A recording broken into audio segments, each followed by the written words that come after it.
రతన్ టాటా గారు చనిపోయి దాదాపు 2 నెలలు గడిచినా ఆయన గొప్పతనాన్ని దేశ ప్రజలు జ్ఞాపకం చేసుకుంటూనే ఉన్నారు.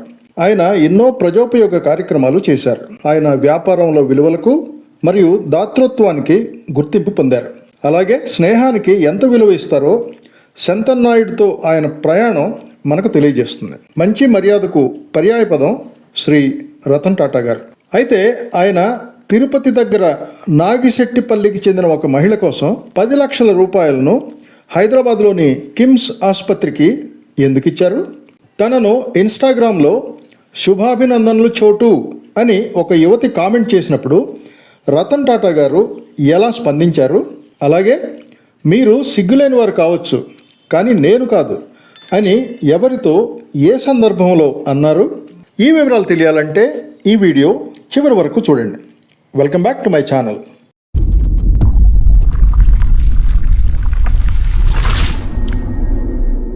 రతన్ టాటా గారు నిరాడంబర జీవి. సింప్లిసిటీకి ఆయన మారుపేరు. దేశంలో విద్య మరియు ఆరోగ్య ప్రమాణాలను పెంచడానికి ఆయన నిరంతరం కృషి చేశారు. రతన్ టాటా గారికి టాటా సన్స్లోని తన వాటాలో 65% దాతృత్వ కార్యక్రమాలకు వెచ్చించేవారు. సేవా కార్యక్రమాల కోసం ఎప్పటికప్పుడు ఆయన భారీగా విరాళాలు ఇచ్చేవారు. ఆరోగ్య సేవలు, గ్రామీణాభివృద్ధి, సుస్థిర జీవనం తదితర రంగాల్లో పలు ప్రాజెక్టులకు టాటా ట్రస్ట్ అండగా నిలిచింది. 2021 వరకు ఆ ట్రస్ట్ నుండి $10,240 కోట్ల విరాళంగా ఇవ్వబడ్డాయి. అలాగే ఆయన చనిపోయాక తన స్నేహితుడు శంతన్నాయుడు చదువు కోసం చేసిన అప్పు తీర్చడానికి తన వీలునామాలో కొంత డబ్బు పొందుపరిచారు. అలాగే తాను ఇష్టంగా పెంచుకున్న ఒక కుక్క పోషణ మరియు సంరక్షణ కోసం అదే వీలునామాలో అవసరమైన డబ్బు కేటాయించారు.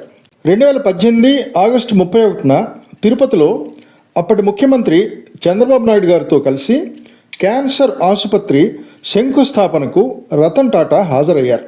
ఆ సమయంలో అప్పటి తిరుమల తిరుపతి దేవస్థానం చైర్మన్ ప్రైవేట్ కార్యదర్శి రాజేష్ తనను తాను రతన్ టాటా గారికి పరిచయం చేసుకున్నారు. మైదుకూరు నియోజకవర్గంలోని నాగిశెట్టిపల్లికి చెందిన క్యాన్సర్తో బాధపడుతున్న 6 ఏళ్ల రాధమ్మ అనే మహిళను రాజేష్ హైదరాబాద్లోని కిమ్స్ ఆసుపత్రిలో చేర్పించారు. ఆవిడ దగ్గర చికిత్సకు సరిపడినంత డబ్బు లేక ఇబ్బంది పడుతూ ఉండగా ఆ విషయాన్ని రాజేష్ టాటా గ్రూప్కి చెందిన దొరాబ్జీ ట్రస్ట్కు మెయిల్ పంపారు. బాధితురాలికి అవసరమైన వైద్యం గురించి వివరించారు. వెంటనే స్పందించి సర్ దొరాబ్జీ టాటా ట్రస్ట్ చైర్మన్గా రతన్ టాటా గారు 10 లక్షల రూపాయలను కిమ్స్ ఆసుపత్రికి పంపించారు.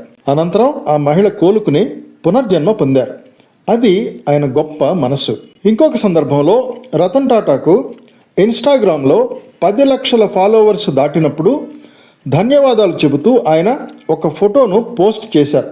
ఆ పోస్టుకు స్పందిస్తూ ఒక యువతి శుభాభినందనలు చోటు అని సరదాగా కామెంట్ చేసింది. ఎవరైనా చోటు అని తమ కంటే వయసులో చిన్నవాళ్లను పిలుస్తారు. రతన్ టాటా గారిని చోటు అని పిలవాలంటే ఆయన కన్నా వయసులో పెద్ద అయి ఉండి బాగా చనువు ఉంటేనే ఎవరైనా అలా పిలవగలరు.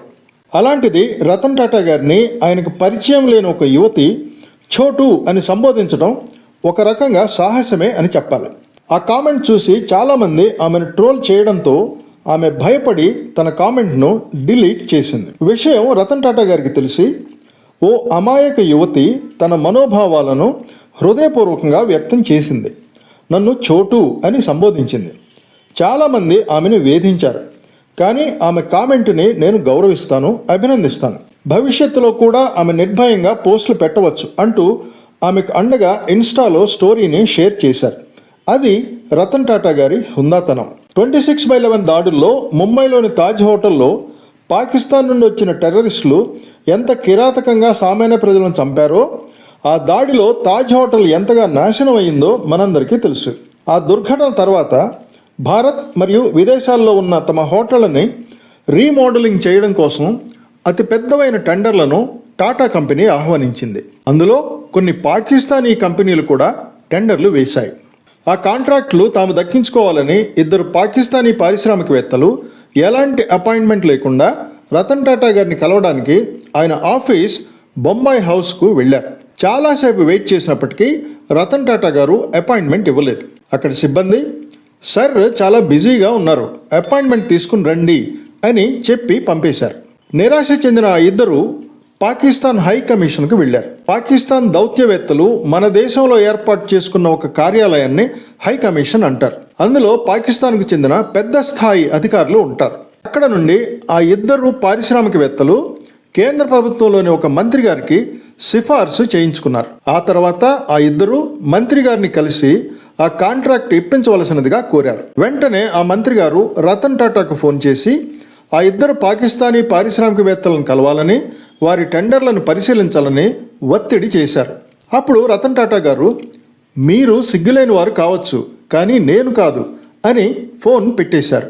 ఆ తర్వాత 5,000 టాటా సుమోల కోసం పాకిస్తాన్ ప్రభుత్వం ఆర్డర్ పెట్టింది. కానీ ఆ ఆర్డర్ను రతన్ టాటా గారు తీసుకోలేదు. ఒక్క సుమోని కూడా పాకిస్తాన్కు పంపలేదు. అది రతన్ టాటా గారి దేశభక్తి. అలాంటి విలువలు కలిగిన గొప్ప మానవతామూర్తి శ్రీ రతన్ టాటా గారు. విలువలు కలిగిన ఒక గొప్ప మానవతావాదిని కోల్పోవడం దేశానికి తీరని నష్టం. ఈ వీడియో నచ్చితే లైక్ చేయండి, షేర్ చేయండి, కామెంట్ చేయండి, మరియు నా ఛానల్ని సబ్స్క్రైబ్ చేయండి. ఇలాంటి మరిన్ని డిఫరెంట్ వీడియోల కోసం నా ఛానల్ని చూస్తూనే ఉండండి.